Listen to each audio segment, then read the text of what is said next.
And the streets of France are witnessing massive protests. Protests triggered by President Emmanuel Macron's announcement of snap elections and his appeal to all French people to save the Republic from racism and anti-Semitism.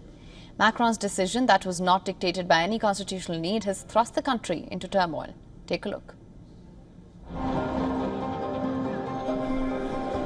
Emmanuel Macron's snap election announcement for 30th June and 7th July has turned the streets of France into arenas of protests.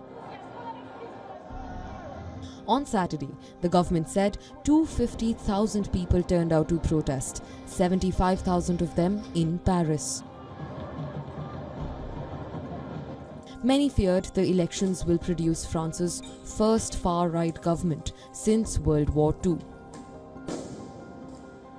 The protesters held placards reading "Liberty for all, equality for all and fraternity with all," a reference to France's national motto.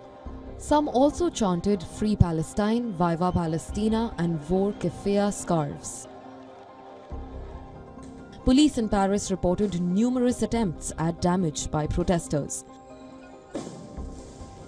9 protesters were arrested and 3 officers injured.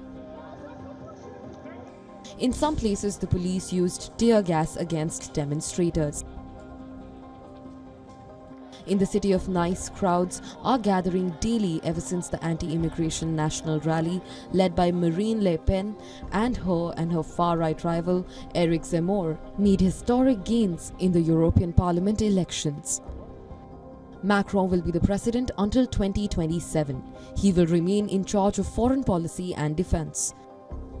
But his presidency would be weakened if the national rally wins and takes power of the government and domestic policy.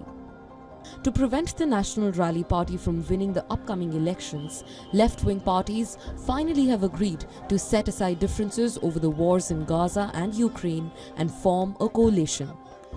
They urged French citizens to defeat the far right. French opinion polls suggest the National Rally, whose founder Jordan Bardella has been repeatedly convicted of racism and anti-Semitism, is expected to be ahead in the first round of the parliamentary elections. In case of a victory, the 28-year-old party leader Bardella will be on track to become the next prime minister with authority over domestic and economic affairs. For latest news, download the WION app and subscribe to our YouTube channel.